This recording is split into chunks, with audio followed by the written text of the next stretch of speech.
community, friends, clergy, and all that. The family unit, which he has just referred to, is a critical thing that is God-given.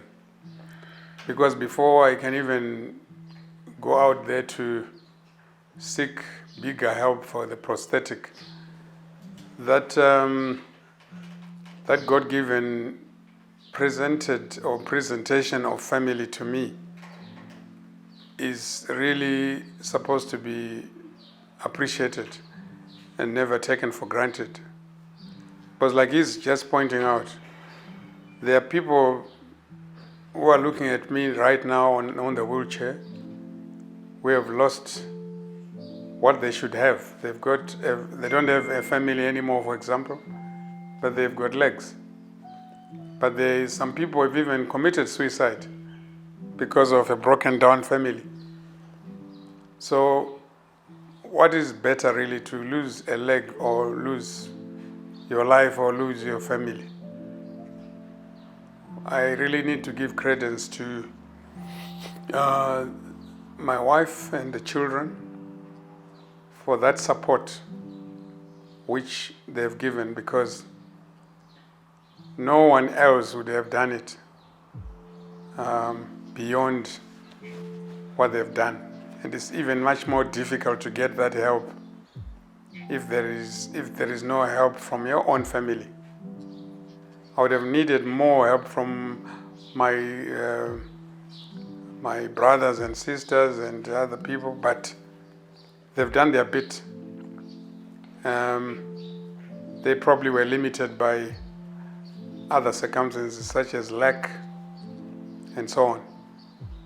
But despite my own family's lack, they've had the great gift of giving the little they have, which is their love. And that becomes bigger than anything else. And it should be appreciated and never be taken for granted. It's huge. It's really something that I've taken to see more in a different angle than I've done in the past.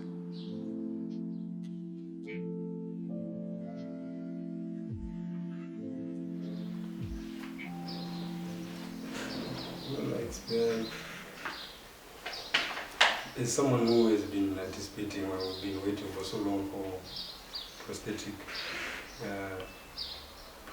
leg, as well as other things that I had hold, like jobs, works, meetings, social gatherings, business in general. I think I can only say look forward to better change. I think more mobility in terms of freedom, in terms of him being able to get a better experience of moving around as he used to. Getting back on track with the usual way of life, the way he was doing things before. Stuff they like, as well as I believe that maybe since what he was going through, I think now as he's getting the prosthetic leg, I think he's bound to achieve more things, considering the fact that he's gone through a tough experience. I think all this, him getting back to work again, and the whole process, I think he should bring better results than what he had expected before. I think better projects, and all sorts, considering the kind of experience that he has gone through, as well as everyone here, the experience that we've had, this has been disturbing for everybody as well. Despite him being the person to be amputated. So I believe generally that change will really bring better results than what we anticipated, considering that everyone has really gone through a tough time. So I think everyone is really geared for better change and I think better moves, that expect better outcomes. Yeah, I believe. I think it's about morale. That will really boost his morale. In the sense that He's getting he's better. been waiting for it for a long Yeah. time, and that's one boost that will be the biggest. You know. Yeah, I get it. Yeah, it's actually that reactivation of seeing things even in a better way, like what Tino is saying, to rejuvenate the energy, and know that despite the setback, there's that potential to do things even much better than they used to be.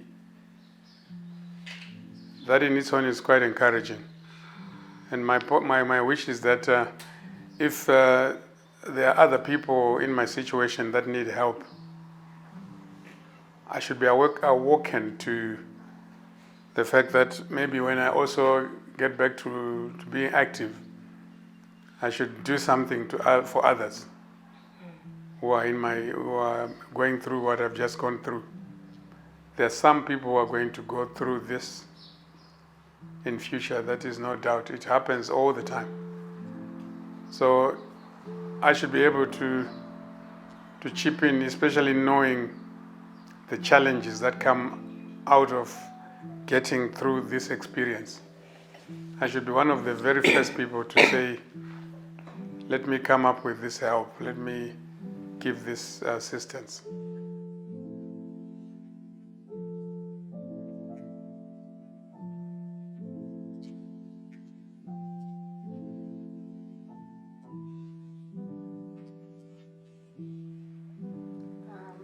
I think She's become a nurse.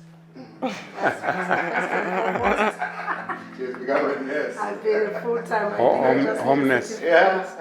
to be issued for me because really Caregiver. Yeah, it's really it was I don't know what I can say. It was a roller coaster for me. But you thank God because without him I do not think.